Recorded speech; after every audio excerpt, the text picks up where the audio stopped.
묵상의 집 가족 여러분, 주님의 평화를 빕니다. 오늘은 2025년 3월 30일 주일, 집에 있는 교회 묵상의 집 주일 묵상 말씀, 누가복음 17장 11절에서 19절 세번역.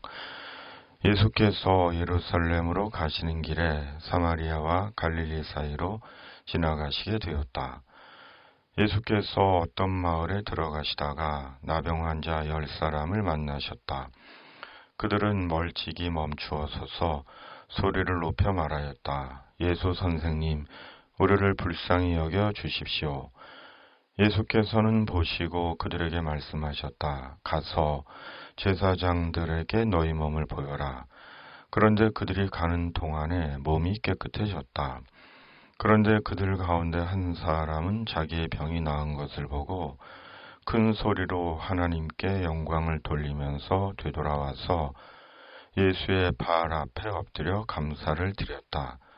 그런데 그는 사마리아 사람이었다. 그래서 예수께서 말씀하셨다. 10사람이 깨끗해지지 않았느냐? 그런데 9사람은 어디에 있느냐?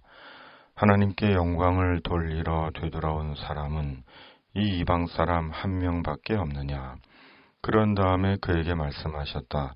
일어나서 가거라. 내 믿음이 너를 구원하였다. 아멘.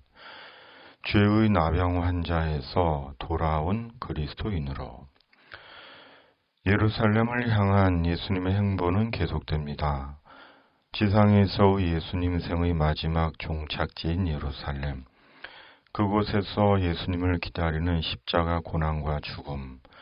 그럼에도 예수님의 발걸음은 멈추지 않으십니다. 누구도 예수님의 행보를 멈추게 할 수 없습니다. 예루살렘에서 죽는 것이 예수님이 세상에 오신 이유이며 목적이기 때문입니다. 그리고 예수님은 생의 노중에 여러 사람들을 만나시고 그들에게 하나님의 구원을 주십니다. 우리는 인생을 살며 여러 사람들을 만납니다. 그들은 저마다 다른 인생을 살아갑니다. 저마다 사연이 있고 상황이 있습니다.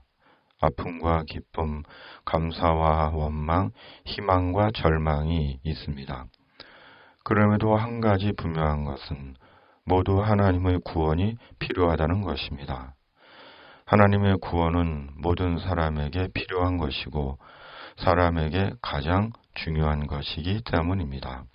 그러므로 누구라도 예수 그리스도 안에서 구원을 받아야 하는 것입니다. 예루살렘 가시는 길에 예수님은 10명의 나병 환자를 만납니다. 예수님 당시 죄로 인한 천벌이라고 여겼던 나병 환자 10명이 예수님이 자기 마을로 지나가신다는 소문을 듣고 예수님이 지나시는 길목에서 멀리서 예수님께 소리를 친 것입니다. 예수님, 우리를 불쌍히 여겨 주십시오.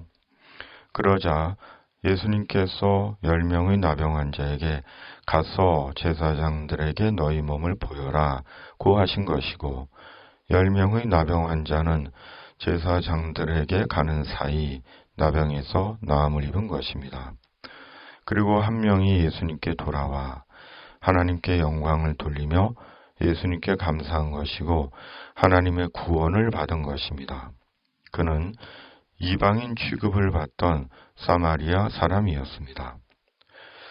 당시 저주받은 병이요 불치병이었던 나병에서 고침을 받은 것은 하나님의 기적적인 능력이 아니고선 불가능한 일입니다. 10명의 나병 환자는 하나님의 기적을 직접 체험하고 눈으로 본 것입니다. 그런데 9은 바람처럼 사라지고 사마리아 사람 한 명만 예수님께 돌아와 감사한 것입니다. 주님은 오늘 이 말씀으로 무엇을 말씀하실까요? 첫째, 예수님은 불쌍히 여겨 달라는 자를 불쌍히 여겨 주십니다. 입니다. 사람이 자신을 불쌍히 여겨 달라고 하는 것은 10명의 나병 환자들처럼 나는 누군가의 도움이 필요하다는 것입니다. 자신의 나약함을 인정하는 것입니다. 인간 겸손의 한 면모입니다.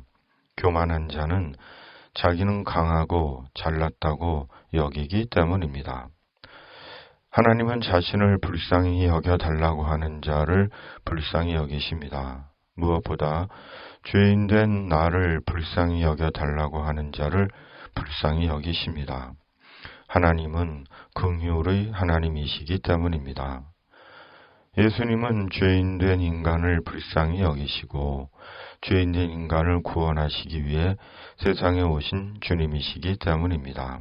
왜냐하면 죄의 결국은 지옥에 떨어지는 사망이기 때문입니다. 그러므로 10명의 나병 환자들처럼 하나님께 죄인된 나를 불쌍히 여겨달라고 해야 하는 것입니다. 하나님은 멀리서도 그런 자를 외면하지 않으시고 예수님 안에서 몸과 마음과 영혼과 인생을 치유하시고 회복하십니다. 둘째, 하나님의 능력은 순종하는 자에게 임한다입니다. 예수님께 부르짖은 10명의 나병 환자에게 예수님은 제사장들에게 가서 몸을 보이라고 하셨습니다. 그리고 10명의 나병 환자는 예수님의 말씀대로 제사장들에게 가는 도중 나병에서 나음을 입었습니다. 하나님의 신비로운 은혜가 그들에게 임한 것입니다. 하나님의 은혜와 능력은 순종하는 자의 것입니다. 하나님께 순종할 때 하나님의 신비한 이적을 체험합니다. 그 순종이 말씀에 대한 순종입니다. 하나님의 말씀을 듣고 믿고 따르는 것입니다. 우리 믿음의 핵심은 순종입니다. 말씀을 듣고 믿고 따르는 것입니다. 예배보다 나은 것이 순종입니다. 순종 없는 예배는 아무 의미 없는 종교의식입니다. 솔직히 우리는 순종보다 불순종을 할 때가 더 많지만 그럼에도 예수님 안에서 주님의 말씀에 순종한 10명의 나병 환자들처럼 말씀을 믿고 길을 가는 자가 되는 것입니다. 가는 도중 하나님의 신비로운 회복을 경험할 것입니다. 셋째, 주님의 최종 목적은 구원입니다. 주님께서 나음을 입은 사마리아 사람에게 말씀하셨습니다. 내 믿음이 너를 구원하였다. 10명의 나병 환자가 나음을 입은 것은 전적인 하나님의 은혜입니다. 예수님 안에서 역사하신 하나님의 자비요, 선물입니다. 그러나 9명의 나병 환자는 나음을 입자 처음 마음을 잃었고 하나님의 은혜도 잊었습니다. 어쩌다 우연히 나은 것이라고 여겼는지도 모릅니다. 그러기에 소리 소문도 없이 사라진 것입니다. 결국 9은 자비로우신 하나님의 긍휼로 육체의 나음은 입었지만 영혼을 잃었습니다.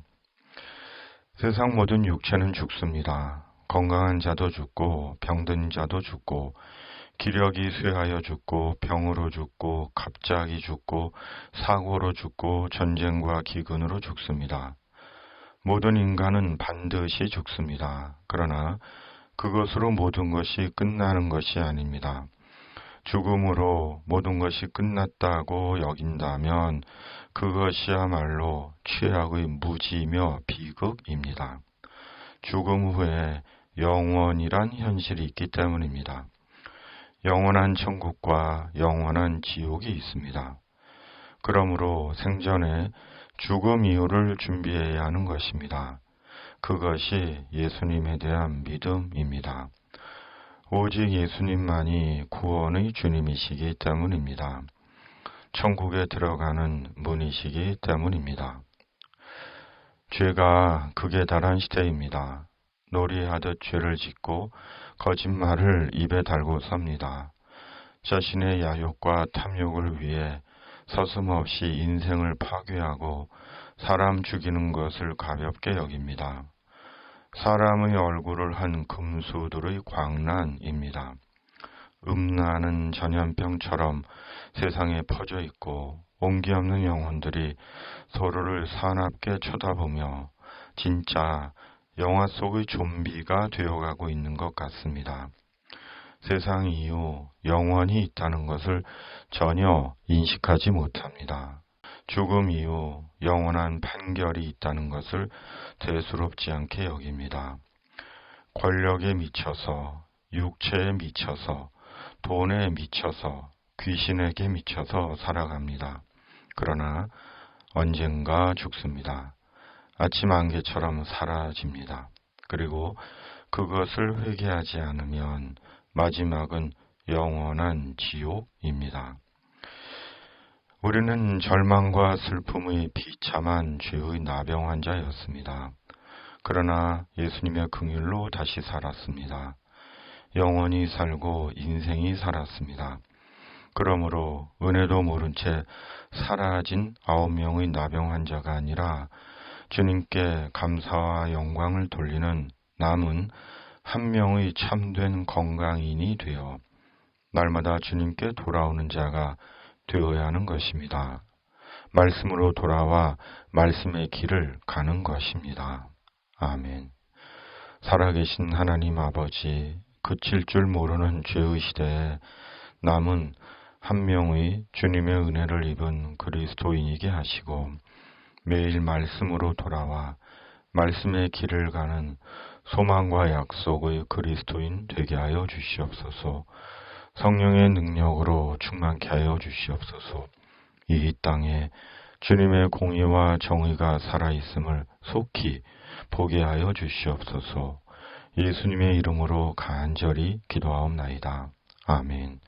하늘에 계신 우리 아버지, 아버지의 이름을 거룩하게 하시며 아버지의 나라가 오게 하시며 아버지의 뜻이 하늘에서와 같이 땅에서도 이루어지게 하소서. 오늘 우리에게 일용할 양식을 주시고 우리가 우리에게 잘못한 사람을 용서하여 준 것 같이 우리 죄를 용서하여 주시고 우리를 시험에 빠지지 않게 하시고 악에서 구하소서. 나라와 권능과 영광이 영원히 아버지의 것입니다. 아멘.